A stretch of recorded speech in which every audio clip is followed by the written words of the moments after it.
I know I'm posting this on social media, but I think we could spend a lot more time talking to people in environments like this, like literally touching grass.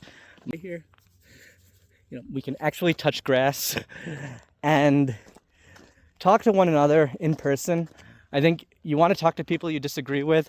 You want to number one, make sure they're safe. I think we're all worried that people that disagree with us are not safe. I think most people are good.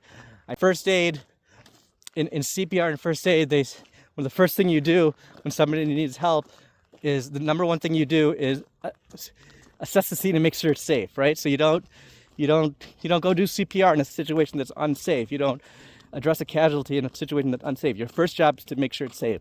Same thing. Number one, when you interact with somebody that you disagree with, make sure they're safe. But once you do, start talking to them and talk to them in person. I think, think about road rage, right?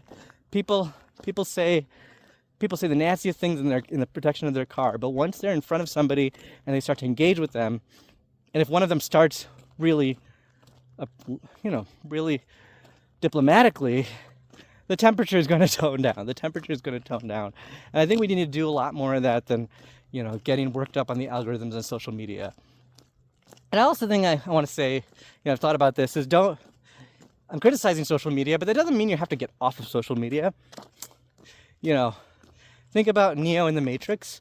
Neo was the one. Neo was needed to help, free people from the Matrix. But he would never have done that if he didn't re-enter the Matrix, right? What he did is he understood the Matrix. And that's what made him save the world.